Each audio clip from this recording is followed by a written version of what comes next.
He said I was a loser, a burden, and not smart enough for college. Then he emptied my college fund and left me with nothing. Now? I'm the CEO of the company he's obsessed with, and guess who just begged me for a job? If you've ever been betrayed by someone you trusted, especially your own family, then buckle up.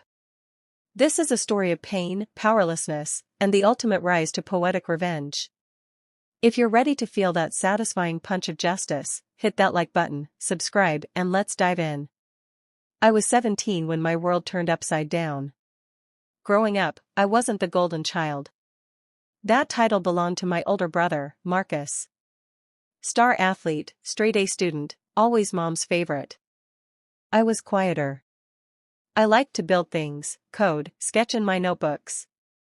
I wasn't flashy, and in my family, that meant I was invisible. But I had a plan. I'd been accepted into one of the best engineering schools in the country. I'd earned scholarships, but they only covered part of the cost. Thankfully, my late grandfather had left a college fund in a trust for me, over $80,000. Enough to cover everything I needed. Or so I thought. 3 weeks before orientation, I logged into the account. Balance, $476.17. I blinked. Refreshed. Logged out. Logged back in. Same.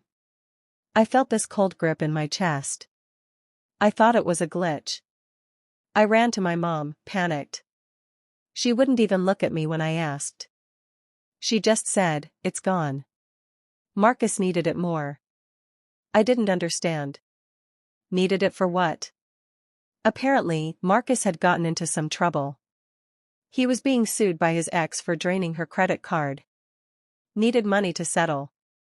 Instead of letting him face the consequences, my mom worked with my uncle, who was the trustee, to quietly drain my account and give it to him. No one told me. No one asked me. I remember standing there, staring at both of them, while Marcus had the nerve to smirk and say, "You were never going to make it anyway. You're not exactly Harvard material." It felt like the floor cracked under me. My throat burned, my hands were shaking, and I couldn't speak. I wasn't just angry. I felt disposable. Like I didn't matter at all. I didn't go to college that year. Couldn't afford it. I took a job delivering groceries. Spent my nights learning to code from free courses, building websites for small businesses, picking up freelance gigs on Fiverr. I slept 4 hours a night for 2 years straight. Every time I felt like giving up, I heard Marcus's voice again. "You were never going to make it anyway." I didn't have money. But I had obsession. I studied, built apps, created tools. By 21, I landed a remote contract with a rising tech startup called VertexPulse, a data visualization company with a quirky, fast-paced culture and ridiculous growth. I worked like a man possessed. Started as a junior dev, became a lead dev in 14 months, and by 25, I was CTO. By 27, VertexPulse's founder made me an offer I couldn't believe: take over as CEO. He wanted to step away, and he believed I had the hunger and vision. I said yes. And here's the ironic twist. Marcus? He was obsessed with VertexPulse. He talked about it constantly on LinkedIn and in family chats. Bragged about how he was trying to network his way in and how those nerds are finally making money. He had no idea I was running it. Why? Because I changed my name legally when I turned 22. New last name, new brand. I didn't want anything tying me to the people who threw me away. One day, we had an opening for a senior business development role. Guess who applied? Marcus. His resume was inflated garbage, but I told HR to schedule an interview anyway, just for me. He walked in, video call. Didn't recognize me, of course. Why would he? I wasn't worth remembering.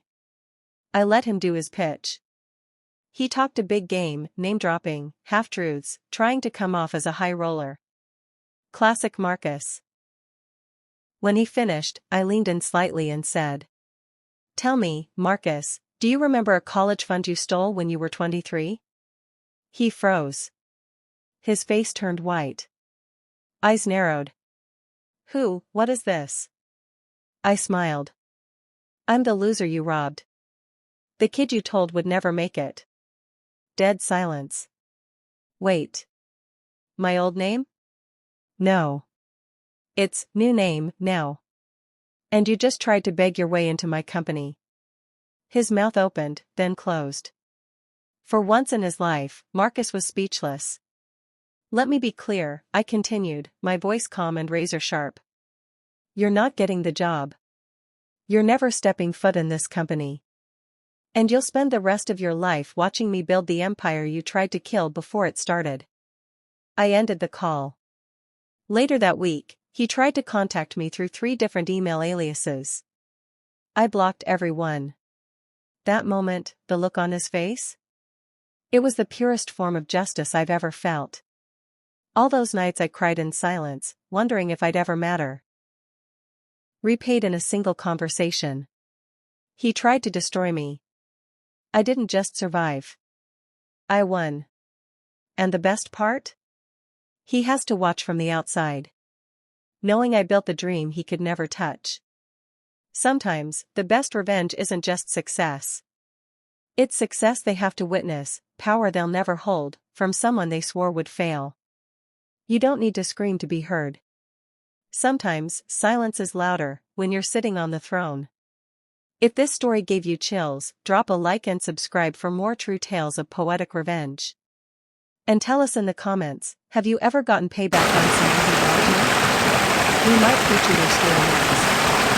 Until then, stay sharp, and never underestimate the quiet ones.